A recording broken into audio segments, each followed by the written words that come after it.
Hello everyone, অনামিকা কিচেনে সকলকে স্বাগত জানিয়ে আজকের ভিডিওটা স্টার্ট করছি। আজকে আমি টমেটোর চাটনি রেসিপি শেয়ার করেছিলাম। আমার ভিডিও যদি তোমাদের কাছে ভালো লাগে অবশ্যই তোমরা লাইক, কমেন্ট অ্যান্ড সাবস্ক্রাইব করে দিও।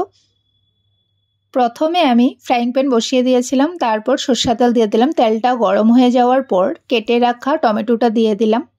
ভালো করে নাড়াচাড়া করে আমি পরিমাণ মতো নুন অ্যাড করে দিয়েছিলাম। নুনটা দিয়ে আবারও নাড়াচাড়া করে নিয়েছিলাম। টমেটোটা অল্প মজে যাওয়ার পর আমি নারিকেল অ্যাড করে দিয়েছিলাম কুড়োনো, ওটা দিয়ে আবারও নাড়াচাড়া করে নিয়েছিলাম। তারপর কালারের জন্য সামান্য পরিমাণ অল্প হলুদ অ্যাড করে দিয়েছিলাম, ওটা দিয়ে আবারও নাড়াচাড়া করে নিয়েছিলাম।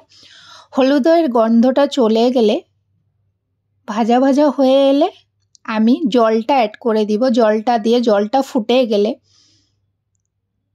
সাথে চিনিটা দিয়ে দিব।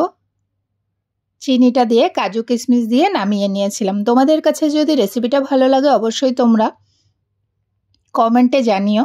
আমার চ্যানেলে আরও নতুন নতুন ভিডিও পেতে তোমরা আমার পাশে থেকো বন্ধুরা। Bye bye.